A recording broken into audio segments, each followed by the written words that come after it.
Fais ton move! Les 5 leçons après 1 an et demi de web entrepreneuriat. Bienvenue dans cette nouvelle vidéo. Comme tu as pu voir dans les précédentes vidéos, je t'ai partagé mon parcours, notamment ce que j'ai fait en 1 an et demi, qui a été de faire du dropshipping, donc de l'e-commerce en ligne. Ensuite, j'ai aussi développé une formation e-commerce où j'apprenais à des e-commerçants francophones comment monter une boutique en ligne, comment optimiser leur conversion et comment utiliser les différentes stratégies Facebook afin d'augmenter leur performance et leur rentabilité. Et avec mon ancien associé et un autre partenaire, on a aussi développé 3 applications Shopify e-commerce. Et donc, au travers de ces expériences, je vais te partager les 5 leçons que j'ai retenues après avoir arrêté. Donc, la leçon numéro 1, c'est vous êtes la priorité. Et qu'est-ce que j'entends par ça? C'est que si vous ne faites pas attention à vous, vous n'allez pas aller loin. Et en fait, c'est quelque chose qui m'a frappé de plein fouet parce que quand j'ai commencé mon expérience de web entrepreneur et même jusqu'à la fin quand j'ai arrêté le e-commerce, je travaillais minimum 16 heures par jour, 7 jours sur 7. J'avais coupé ma vie sociale, je faisais plus de sport, je faisais pas attention à mon nutrition. Je me respectais tout simplement pas moi-même. Et vous êtes la priorité parce que si vous ne faites pas attention au véhicule qui est censé, donc votre corps, votre mental, votre santé psychologique et aussi votre santé en général, vous n'allez pas aller loin. Comment vous pouvez prétendre à aider les autres si vous-même, vous ne vous aidez pas vous-même et vous ne faites pas attention à vous-même? Et ça, c'est hyper important. Le deuxième point, c'est que vous êtes votre pire ennemi. Qu'est-ce que j'entends par pire ennemi? C'est tout simplement qu'on a tendance à se raconter des histoires, à se dire pourquoi je ne peux pas faire ça, je suis trop nul, j'y arriverai jamais. Et en fait, on se met toujours et sans cesse des bâtons dans les roues. Même moi, quand j'ai voulu commencer ce nouveau projet, commencer cette nouvelle chaîne YouTube, je me mettais moi-même des bâtons dans les roues. En fait, je me disais, mais non, je suis pas assez bon à l'oral, ils vont se foutre de ma gueule, ça va être compliqué, il n'y a personne qui va être intéressé par les messages que je souhaite véhiculer. Comment faire? Et en fait, je me trouvais toujours des excuses pour repousser à plus tard ce que j'étais censé faire. Et en fait, c'est pour ça qu'on est son pire ennemi. C'est qu'on se raconte toutes les histoires, des choses qui vont se passer, etc. Et si vous faites bien attention à ça, vous allez voir que toutes les histoires que vous vous racontez à vous-même, la majorité ne se présente jamais. Et tout ça, c'est que de l'illusion et c'est ce que vous racontez à vous-même. Je voulais aussi partager ce livre-là, The Subtle Art of Not Giving a Fuck, l'art de s'en foutre entre guillemets, qui a été écrit par Mark Ronson et qui décrit vraiment bien en fait le fait de ce message d'une manière directe et rien à foutre, je fais ce que je veux, etc. Mais ce que j'entends par là, c'est vraiment, faut s'en foutre de ce que les gens ils pensent de vous, du regard que les autres vont poser sur vous parce que vous faites telle ou telle action. Agissez en fonction de vos valeurs et de ce que vous voulez accomplir et de la trace que vous voulez laisser sur cette terre, et c'est le plus important parce que j'ai rencontré un tas de personnes qui regrettaient de pas avoir fait ci, pas avoir fait ça, etc. Mais au final, quand vous allez mourir, qu'est-ce qui va vous rester? Ça va vraiment être tous ces regrets qui vont vous accompagner directement dans votre tombe.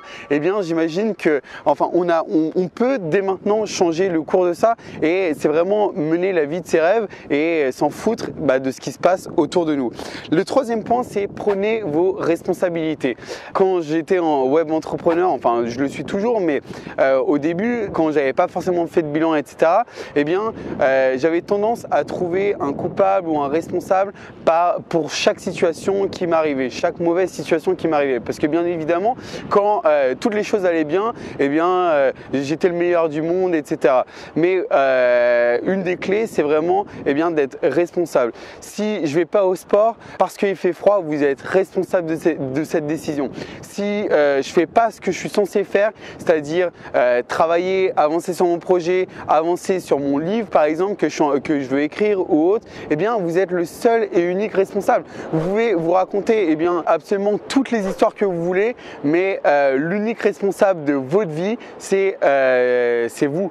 La manière dont vous allez réagir à tel ou tel événement, évidemment, c'est votre responsabilité. Si vous êtes en colère et vous laissez cette colère transparaître dans vos relations, dans votre communication, etc., eh bien, c'est de votre faute parce que vous ne voulez pas contrôler, vous n'avez pas fait l'effort de contrôler vos émotions. Si vous êtes triste pendant une très longue période, vous êtes responsable aussi de cette tristesse. Bien évidemment, toutes ces émotions, que ce soit la colère, la tristesse ou la joie, etc., c'est des émotions que quoi qu'il arrive, même on peut être la personne la plus zen au monde, vous allez toujours les avoir. Mais après, ce qui va différencier une personne à une autre, ça va être la manière dont vous gérez vos émotions. Le quatrième point, ça va être focalisez-vous sur la solution et non pas le problème. Combien j'ai vu d'entrepreneurs, notamment dans le dropshipping, dans l'e-commerce, etc., eh bien, essayez de chercher la cause du problème. Essayez de chercher pourquoi, comment ça s'est passé, etc. On n'en a rien à foutre, focalisez-vous sur la solution, trouvez une solution à votre problème. Pourquoi vous avez dépensé votre énergie d'essayer de savoir le pourquoi du comment, pourquoi ça s'est passé. Vous en foutez, trouvez la solution à votre problème et vous allez utiliser votre énergie à bon escient au lieu de la dépenser dans des choses inutiles. Et ça, c'est super important parce qu'au final, l'économie d'énergie que vous allez faire, eh bien, elle va vous servir soit à l'utiliser avec d'autres personnes ou vous allez pouvoir l'utiliser à produire des choses qui sont beaucoup plus productives. Et le cinquième point de mon expérience en tant que web entrepreneur et après un an et demi d'entrepreneuriat, eh bien, c'est de prendre du plaisir. Et c'est quelque chose que j'ai pas forcément fait pendant cette expérience-là et que maintenant je suis en train de faire. Je fais ces vidéos, je prends du plaisir, je rédige le e-book que vous pouvez notamment voir toute cette vidéo en lien dans la description. Je prends du plaisir à partager, je prends du plaisir à faire ce que je fais au quotidien et ça, c'est pas de prix.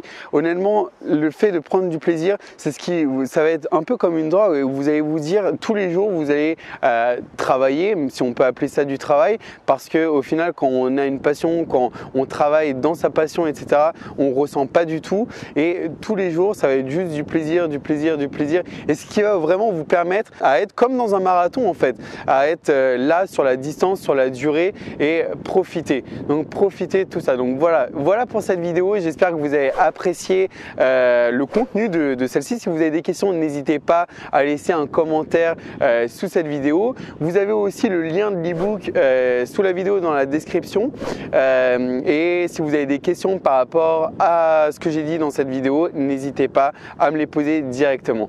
Je vous souhaite une très bonne journée et je vous dis à bientôt. Ciao ciao.